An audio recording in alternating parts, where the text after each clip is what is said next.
कि आज सुबह मैंने कुछ पढ़ रहा था आर्टिकल, तो मुझे पता चला 109 स्पेस स्टार्टअप्स है यहाँ पे प्राइवेट इंडस्ट्री की तरफ से।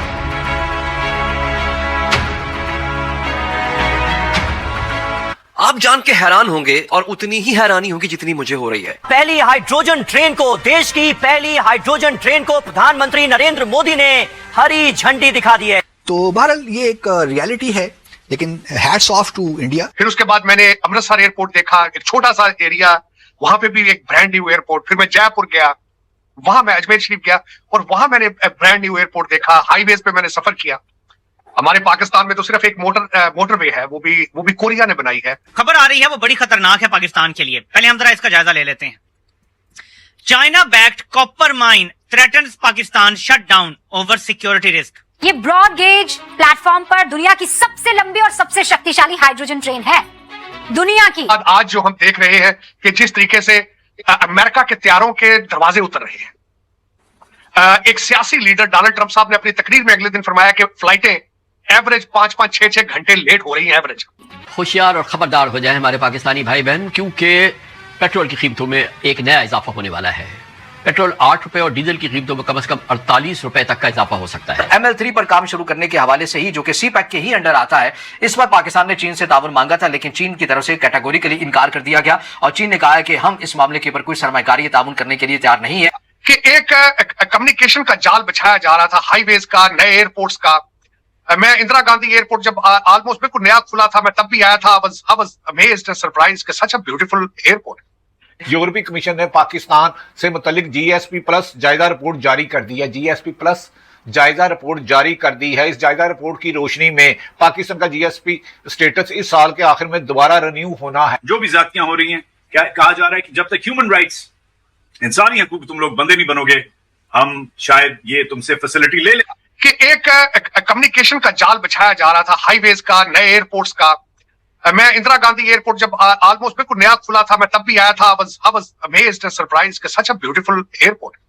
अब चाइना भी कह रहा है कि हम यहाँ काम नहीं कर सकते, बलूचिस्तान में हालात इतने खराब हो गए हैं। इंडिया हाइड्रोजन ट्रेन लॉन्च करने जा रहा है। फिर उसके बाद मैंने अमृतसर एयरपोर्ट देखा, एक छोटा सा एरिया, वहां पे भी एक ब्रांड न्यू एयरपोर्ट। फिर मैं जयपुर गया, वहां मैं अजमेर शरीफ गया और वहां मैंने ब्रांड न्यू एयरपोर्ट देखा। हाईवेज पे मैंने सफर किया।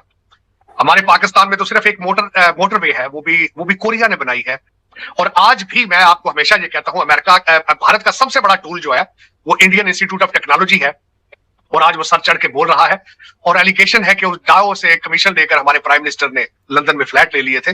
लेकिन यहाँ पे तो उस तरह की बेबहा, कल मुझे किसी ने बताया है यहाँ से कि 4-4 ट्रैक की हाईवेज है, जो कि हजारों किलोमीटर का सफर जो है 4-4, 5-5 घंटे में हो रहा है। लेकिन जो कल मैं लैंड करके जो मैंने देखा है बिलखसूस, जो परसों में लैंड किया यहाँ पे 22 को, जो ही मैं एक तो एक्सपेडाइटेड, चीमा साहब मेरे लिए नो एग्जैजुरेशन, आप इस वक्त वाशिंगटन DC डलस एयरपोर्ट पे उतरे तो 2-2 घंटे, 2.5 घंटे की इमिग्रेशन की लाइन है। मैं और मेरे साथ जो 2 दूसरे दोस्त थे, अब बल्कि हम 2 थे इकट्ठे, दूसरे तो अलग फ्लाइटों पे आए हैं। हम जो 2 लोग थे, हमें 10 से 15 मिनट लगे हम एयरपोर्ट से लगेज लेके बाहर निकल चुके थे। और हम मुसलसल, दोनों जो हम दोस्त हैं, हम दोनों अमेरिकन हैं, दोनों एज ए स्टूडेंट गए हैं US के अंदर, और दोनों अमेरिका, भारत, पाकिस्तान, यूरोप और इस तरह के चीजों को ऑलवेज हम क्रिटिकल नजर से देखते हैं। और both of us we were talking about luggage came very appropriately. और मुझे बल्कि हमने एयरपोर्ट पे खड़े होकर एक बात की थी कि right after covid both of us we went to London. तो ब्रिटिश एयरवेज, हालांकि हम बिजनेस क्लास पे ट्रैवल कर रहे थे, ईमेल आई थी कि प्लीज कोशिश करें कि अपना लगेज बुक ना कराएं। अगर बुक कराएंगे तो वो लगेज हम टाइम पे नहीं, दूसरे दिन आपके घर डिलीवर करेंगे। और उसके बाद आज जो हम देख रहे हैं कि जिस तरीके से अमेरिका के तैयारों के दरवाजे उतर रहे हैं। एक सियासी लीडर डोनाल्ड ट्रंप साहब ने अपनी तकरीर में अगले दिन फरमाया कि फ्लाइटें एवरेज 5-5, 6-6 घंटे लेट हो रही हैं एवरेज। परसों एक नया वाकया हो चुका है कि एक जो पैसेंजर है उसने जहाज में बैठकर देखा है कि उसका विंग जो है वो टूटा है, तो जहाज टूटा हुआ है, उसने रिपोर्ट किया और जहाज वापस लैंड किया। हम ये देख रहे हैं, बिल्कुल हम देख रहे हैं किस तरीके से 15 मिलियन इलीगल लोग बॉर्डरलेस हैं और वो एंटर हो रहे हैं, और उसके अंदर क्या हालात है। और यहाँ पे हम बिल्कुल भारत के अंदर जो चीजें देख रहे हैं, मैं एक छोटी सी मिसाल जैसा देना चाहूंगा कि आज सुबह मैंने कुछ पढ़ रहा था आर्टिकल, तो मुझे पता चला 109 स्पेस स्टार्टअप्स है यहाँ पे प्राइवेट इंडस्ट्री की तरफ से। 109 स्पेस स्टार्टअप्स। फिर उसके बाद आप देख रहे हैं 1 लाख यहां से भारतीय सिटीजन इजराइल जा रहे हैं काम करने के लिए, वो फलस्तीनियों को रिप्लेस करेंगे। लेकिन उसके साथ दूसरी चीज क्या होगी, इजराइल क्या है, स्टार्टअप टेक, जो टेक के स्टार्टअप है उनके वो बादशाह है। और उसके बाद यहाँ पे गूगल और उसके बाद हमारे जो माइक्रोसॉफ्ट के जो सीईओ हैं वो पहले ही डिटरमिनेट एक अपनी वो दे चुके हैं commitment to produce 100,000 artificial intelligence specialist. और आज भी मैं आपको हमेशा ये कहता हूं, भारत का सबसे बड़ा टूल जो है वो इंडियन इंस्टीट्यूट ऑफ टेक्नोलॉजी है, और आज वो सर चढ़ के बोल रहा है। और उसके साथ दूसरी चीज क्या है, इनकी monopoly on the IT industry. और फ्यूचर के अंदर आपको पता है कि आपका एल्गोरिथम के बगैर आप जिस तरीके से हम इस वक्त ऑपरेट कर रहे हैं, माल खत्म हो जाएंगे, हर चीज डिलीवर होगी, ड्रोन के साथ डिलीवरियां होंगी, अनमैन्ड जंगे जो होंगी अनमैन्ड ड्रोन के साथ जंगे होंगी, ऑपरेट कौन करेंगे, आईटी वाले लोग ऑपरेट करेंगे। दर हकीकत ये एक दिन में सफर तो जाहिर नहीं हुआ, उसके पीछे एक पूरी हिस्ट्री मौजूद है। इसमें कई प्राइम मिनिस्टर्स की कमिटमेंट्स जो है मौजूद है, आप बिल्कुल उनको डिनाई नहीं कर सकते। मनमोहन सिंह, डॉक्टर मनमोहन सिंह जो कि इकोनॉमिस्ट थे, उनका रोल नहीं निकाला जा सकता इसमें से, वाजपेयी साहब का रोल इसमें से नहीं निकाला जा सकता। इसमें कई ऐसे थे प्राइम मिनिस्टर जो कि नेशनलिस्ट थे। मोदी साहब is not the only nationalist person to begin with, he has gone to the extreme, he has taken to the youth and agenda to the next level. लेकिन पिछले लोग भी जो थे वो भागकर लंदन जाके नहीं बैठे, वो यही बैठे। उनके ऊपर करप्शन की स्टोरियां मौजूद नहीं है। उन्होंने अपने स्केड्यूल नहीं बनाया कि 3 साल तुम लूट लो, 2 साल हम लूट लेंगे। वहां यहां नहीं इस तरह का हुआ था।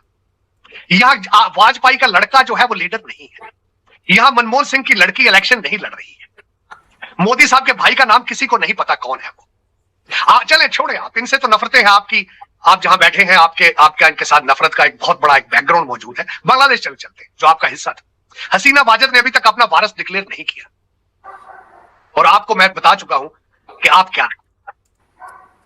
आपके एक बंदे के नाम से भट्टो उतार दिया जाए तो उसका पीछे बचता ही कुछ नहीं।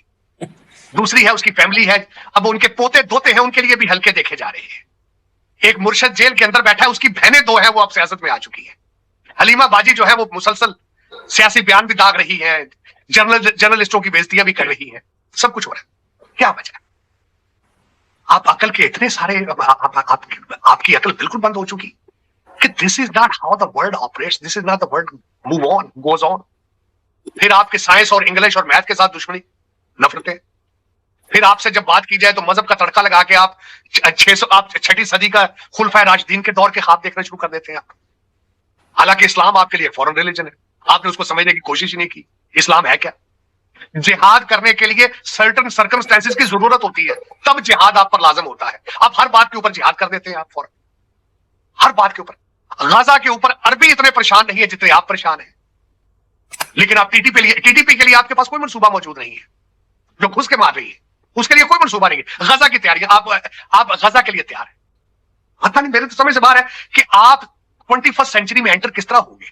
आपके जो लीडरान हैं, आपका जो ग्रुप इकट्ठा हुआ है जिसने कहा है कि हम अगली PDM 2 बनाएंगे, उनके ट्वीट अकाउंट कोई और ऑपरेट करता है। वो ट्विटर कोई नहीं समझते कि ट्वीट क्या चीज है। साइंस को समझना तो उनके बस की बात नहीं।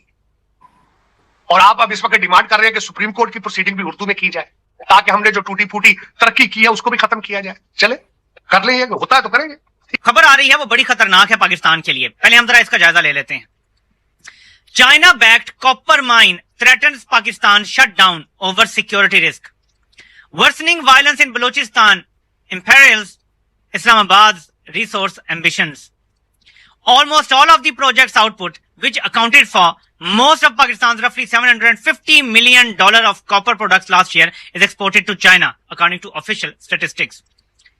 चाइना की चाइनी हुकूमत से जुड़ी हुई company China backed copper mine जो है, उसने धमकी दी है पाकिस्तान को कि तुम हमें सिक्योरिटी फराहम करने में नाकाम होगी, इसलिए हम अपना काम यहां ठप के जाने लगे हैं। इससे पहले बैरिक गोल्ड ये फैसला सुना चुका है कि सिक्योरिटी की वजह से यहां हम काम नहीं कर सकते। अब चाइना भी कह रहा है कि हम यहां काम नहीं कर सकते, बलूचिस्तान में हालात इतने खराब हो गए हैं, और बाकी भी जहां जहां माइंस हैं वहां पे ये मुकम्मल तौर पे नाकाम हो गए हैं, नामुराद हो गए हैं। और इनके हालात ये हैं कि यकीन माने आप तसव्वुर नहीं कर सकते कि मुल्क के हालात कितने बुरे हो चुके हैं। अगर मैं आपको सिर्फ लिस्ट बताना शुरू कर दूं ना, मेरी आधी वीडियो चली जाएगी। इन 4 मनहूस सालों में जब से ये मीर जाफर आया है और इसके साथ ये अर्दली लगा है, कितनी कंपनियां पाकिस्तान छोड़ गई हैं, तसव्वुर करना नामुमकिन है। नौबत यहां तक आ गई है कि जैज अपने 11,000 टावर्स या जितने भी हैं वो भी बेचने के लिए तैयार है। कैपिटल खड़ा करना इतना मुश्किल हो गया है पाकिस्तान जैसे मुल्क में। अब आपको एक और खबर बताता हूं इसके साथ जुड़ी हुई, और आपके वो भी रोंगटे खड़े करेगी। ये अब अल जजीरा रिपोर्ट कर रहा है, ठीक है। अल जजीरा से तो वैसे भी इनको थोड़ी सी आजकल तकलीफ है। At least 7 people were killed after security forces allegedly opened fire on protesters in Pakistan administered Kashmir during demonstration demanding reforms. ये आज की खबर है। इस टाइम हाइड्रोजन ट्रेन लॉन्च होने वाली है इंडिया में। अगर बात की जाए किराए की तो 5 से 25 रुपए कह रहे हैं कि इसका किराया होगा। अगर पाकिस्तान की बात की जाए तो महंगाई अलग है, पुरानी टेक्नोलॉजी और पुरानी ट्रेनें तो जो हम यूज कर रहे हैं किराया ज्यादा है। हमारी जो 25 रुपए किराया है वो हमारी एक स्पीडो बस का है जो सिर्फ एक सिटी के अंदर चलती है। उन्होंने अपनी ट्रेन का किराया इतना कर दिया। तो ऐसी क्या चीज है कि उनकी गवर्नमेंट अपनी आवाम का सोच रही है, हमारी गवर्नमेंट नहीं सोच रही। बेसिकली हमारी गवर्नमेंट के अपने इतने पंगे हैं, वो अपने गड़दाल से बाहर आ नहीं पा रहे। वो आवाम की तरफ सोच ही नहीं रहे कि आवाम जो ना रेलवे की तरफ 2-2, 3-3 घंटे वेट कर रही है, पुरानी ट्रेनों के ऊपर धक्के खा रही है, उसके अंदर की कंडीशन नहीं है। कोई ऐसा कोई सरमाया नहीं कि बंदा अपना इजी होकर सफर कर सके। मैंने 2-3 बार सफर किया, मुझे ऐसा लग रहा था कि भी मैंने कई सदियों से बैठा हुआ इस ट्रेन पर और सदियों को सफर कर रहा हूँ, और ऐसा लग रहा है कि मेरे से आगे जो ना गधा गाड़ी वाला निकल जाएगा। इस तरह की सर्विस है, जैसे अवामी कह रहे हैं, किसी एक्सप्रेस का कह रहे हैं। तो मुझे इतनी लो क्वालिटी लगी है। अगर मैंने 3 मरतबा टोटल सफर किया ट्रेन के अंदर अपनी लाइफ के अंदर, तो मुझे नहीं लगा कि हमारी ट्रेनों में और इस चीज़ों में धक्का खाने से बेहतर है अपना कोई प्राइवेट उसमें चला जाए तो बेहतरीन है। लेकिन हमारी जो पाकिस्तान की जो अवाम है वो अपने झगड़े, ऐसा लग रहा है कि अपने घर का झगड़ालू है उनका, वो खत्म ही नहीं हो पा रहे, बाहर निकल ही नहीं रहे। तो हमारी तरफ सोच ही नहीं रहा, हमारी तरफ कोई तवज्जो नहीं दे रहा है। ठीक है, अभी हम कहाँ तक पहुँच रहे हैं और हमें कहाँ तक जाना चाहिए, और हमने इसको बेहतरीन कहाँ तक लानी है, इसको हमने कहाँ से स्टार्ट करना है। हमने रेलवे, अगर हम रेलवे की बात कर रहे हैं तो हमारी जो है ना बहुत स्लो है, इसकी सर्विस बिल्कुल लो है मेरे हिसाब से 0 पॉइंट। जी, जैसे कि हमने स्लो की बात की है, जो हाइड्रोजन ट्रेन है वो आम ट्रेन की निस्बत उससे आधे टाइम में पहुंचाएगी लोगों को उनकी डेस्टिनेशन पे। और पाकिस्तान की ट्रेन की बात की जाए तो जल्दी पहुंचाना तो दूर की बात है, जब आप रेलवे पे बैठते हैं, स्टेशन पे बैठते हैं तो 2-2 घंटे जो है रेलवे लेट होती है। तो क्या बेसिकली ये होता है कि हमें ये बताया दिया है कि आपकी ट्रेन इतने बजे की टिकट, मैंने बेसिकली लाहौर से कराची तक का सफर भी किया था, तो 12 बजे की हमारी जो ना ट्रेन का वो उन्होंने बताया था 12 बजे ट्रेन है। हमने 2 बजे यहाँ से रवानगी हुई थी हमारी लाहौर से कैंट से, तो 2 बजे रहने के बाद हमें 24 से 48 घंटे लगे थे हमें कराची पहुँचने में।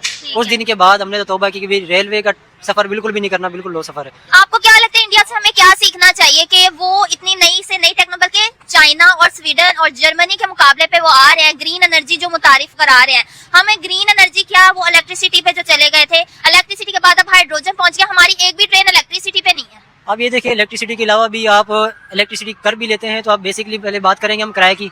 तो अगर हम लोकल पे अगर सफर करें तो हमें ये चाहिए, अगर दूसरों के यहाँ अगर नई चीजें लाइए किराया भी कम है, अगर हम पुरानी चीजों पे हम सफर कर रहे हैं किराया भी ओवर दे रहे हैं, डबल दे रहे हैं, ट्रिपल दे रहे हैं, फिर भी हमें मतलब कोई सहूलत ऐसी कोई मौजूद नहीं हो रही कि चल ठीक है। जो गरीब बंदा जिसने नहीं सफर करना तो बेसिक ट्रेन पे चलाते हैं, बाल बच्चों वाला होता है, किसी की अपनी मजबूरी होती है, 100 मसले होते हैं, लेकिन किराया भी कोई भी इसमें कोई कमी नहीं होती। बेसिक होता है पहले किराया। अगर आप पुरानी चीज़ ले रहे हो तो वो ये चीज़ बताया गया यार इसका किराया बहुत कम है क्योंकि ये बहुत पुरानी हो चुकी है। अगर हम कोई चीज़ खरीदेंगे यार ये पुरानी है, इसका मैं पैसा इतना कम। तो दोस्तों, जैसा कि आपने क्लिप में देखा कि भारत में पहली हाइड्रोजन ट्रेन मतलब की शुरुआत कर दी है पीएम मोदी ने। हरियाणा में जींद से सोनीपत तक 89 किलोमीटर का रूट। पीएम मोदी बोले यह दुनिया में सबसे लंबी और ताकतवर ट्रेन हो जाएगी। ठीक है, तो मतलब कि ये मतलब कि भाई हाइड्रोजन ट्रेन मतलब कि भाई साहब हाइड्रोजन ट्रेन मतलब कि भाई भारत इतना विकसित हो चुका है कि हाइड्रोजन ट्रेन मतलब कि बना रहा है, और भाई साहब उसको इनॉग्रेट भी कर दिया है पीएम नरेंद्र मोदी ने। तो भाई ठीक है, तो भाई ये बहुत बड़ी बात है भाई भारत के लिए। ठीक है, और पूरी दुनिया में मतलब कि भाई साहब ये इस चीज़ की चर्चा हो रही है कि भारत के अंदर मतलब कि भाई हाइड्रोजन ट्रेन बन गई है भाई। ठीक है, देखो डिजिटल डेक्स मतलब कि सोनीपत में शुरुआत की है। भारत की पहली हाइड्रोजन ईंधन से चलने वाली ट्रेन अब जींद से दिल्ली तक दौड़ने की तैयारी में है। शुक्रवार को प्रधानमंत्री नरेंद्र मोदी ने इसे हरी झंडी दिखाकर रवाना किया। फिलहाल ट्रेन की टेस्टिंग सोनीपत से दिल्ली के बीच चल रही है। केंद्रीय रेल मंत्री अश्विनी वैष्णव ने कहा कि इस तकनीक के साथ भारत दुनिया के उन चुनिंदा देशों में शामिल हो गया है जहां हाइड्रोजन ट्रेन की पूरी तकनीक विकसित हो चुकी है। खास बात यह है कि इस ट्रेन से धुआं नहीं निकलेगा बल्कि इसका उत्सर्जन सिर्फ पानी होगा। मतलब कि भाई साहब 0% प्रदूषण पे चलेगी ये भाई ट्रेन। ठीक है, केंद्रीय मंत्री अश्विनी वैष्णव ने बताया कि ठीक है, केंद्रीय मंत्री अश्विनी वैष्णव ने बताया भाई कि कि सबसे बड़ी उपलब्धि जो है ना मतलब कि इस ट्रेन की भाई बहुत क्या बोलते हैं, ये आर्टिकल थोड़ा सा लेट हो रहा है पिक्चर की वजह से, लेकिन मैं आपको पूरी की पूरी बताऊंगा इसको स्टोरी, ठीक है। आसमानी वैसा ने बताया कि भाई साहब ये जो ट्रेन है ना मतलब कि भाई साहब बहुत ज़्यादा मतलब कि भाई भारत को फ़ायदा देने वाली है, और भारत की जो छवि है ना मतलब कि भाई साहब भारत की जो टेक्नोलॉजी में मतलब कि जो भारत आगे बढ़ रहा है ना वो उसके लिए भाई बहुत ज़्यादा अच्छी चीज़ है। पीएम नरेंद्र मोदी ने कहा आप सभी जो ये तस्वीर और स्केच लेकर आए हैं एसपीजी के साथ ही इन्हें कृपया एकत्र कर दें, ठीक है, ठीक है, दिखाकर रवाना मतलब कि भाई हरियाणा के जींद से देश की रेलवे इतिहास में एक नया अध्याय जुड़ गया है। प्रधानमंत्री नरेंद्र मोदी ने शुक्रवार यानी कि आज भारत की पहली हाइड्रोजन ट्रेन को जींद रेलवे स्टेशन से हरी झंडी दिखाकर रवाना किया है, ठीक है। यह ट्रेन जींद और सोनीपत के बीच चलेगी और इस मौके पर प्रधानमंत्री नरेंद्र मोदी ने कहा कि भविष्य में जब भी हाइड्रोजन ट्रेन की बात होगी तब जींद, सोनीपत और हरियाणा का नाम जरूर लिया जाएगा। उन्होंने इसे भारतीय रेलवे के आधुनिकीकरण और आत्मनिर्भर भारत की दिशा में बड़ा कदम बताया। पीएम नरेंद्र मोदी ने कहा कि आप सभी जो ये तस्वीर और स्केच लेकर आए हैं एसपीजी के साथ ही इन्हें कृपया एकत्रित कर लें। आपके इस प्यार, स्नेह और कला के प्रति स्मरण के लिए मैं दिल से आपका क्या बोलते हैं धन्यवाद करता हूँ। आप सभी को मेरा राम राम। इस पवित्र धरती पर आकर मेरा मन गदगद हो गया। जींद जो है वीरता, इतिहास और गौरव की भूमि है। यहाँ आते ही पुरानी यादें ताज़ा हो जाती हैं। दशकों पहले मैं जब संगठन के काम से यहाँ आता था तब आप लोगों ने जो स्नेह और अपनापन दिया था मैं उसे मैं आज भी नहीं भूला हूँ, ठीक है। प्रधानमंत्री नरेंद्र मोदी ने कहा कि दुनिया के केवल 3-4 देशों के पास ही हाइड्रोजन ट्रेन की तकनीक है और अब भारत भी इस सूची में शामिल हो गया है। उन्होंने बताया कि यह दुनिया की सबसे शक्तिशाली और 10 कोच वाली सबसे लंबी हाइड्रोजन ट्रेन है। इसकी सबसे बड़ी खासियत यह है कि यह प्रदूषण रहित है और इसकी पूरी तकनीक भारतीय इंजीनियरों ने विकसित किया है। उन्होंने कहा कि 21वीं सदी की रेलवे स्वच्छ ऊर्जा और आधारित होगी। हाइड्रोजन ट्रेन उसी दिशा में भारत का बड़ा कदम है। तो भाई भारत के लिए तो बहुत बड़ी बात है, बहुत बड़ी उपलब्धि है कि भाई भारत के अंदर ये हाइड्रोजन ट्रेन मतलब कि चल गई है। भाई एक एक करके वैसे रेलवे में बहुत ज़्यादा इम्प्रूवमेंट हो रहे हैं, ठीक है। प्रधानमंत्री नरेंद्र मोदी ने कहा 2014 से पहले यदि पश्चिम एशिया और परिस्थितियाँ बनती तो डीजल पर निर्भर रेलवे को बड़ी परेशानी होती।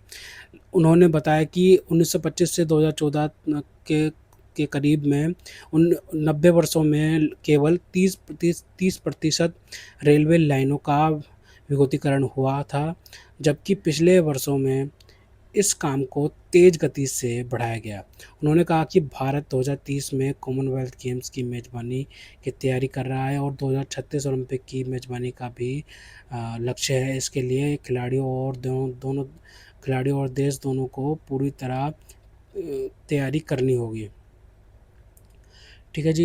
ये मतलब कि भाई भारत के लिए बहुत तगड़ी चीज़ है, ठीक है। रेलवे में बहुत बड़ा इम्प्रूवमेंट हो जाएगा और रेलवे मतलब कि जो थोड़ा घाटे में चल रही थी तो लेकिन भाई अब बहुत ज़्यादा फ़ायदे में होगी, ठीक है। क्योंकि भाई रेलवे में मतलब कि यार अभी एक खबर देखी थी जिसमें भाई साहब मतलब कि पता कितने करोड़ों बेड सीट मतलब कि बेड सीट होती है ना मतलब कि जो रिजर्वेशन में दी जाती है बेड सीट तक कि कवर तक ले जाते थे लोग भाई। तो मतलब कि लोगों का भी सिविक सेंस नहीं है कि भाई इस चीज़ में कि भाई रेलवे की जो प्रॉपर्टी है उसको नुकसान नहीं पहुंचाया जाए।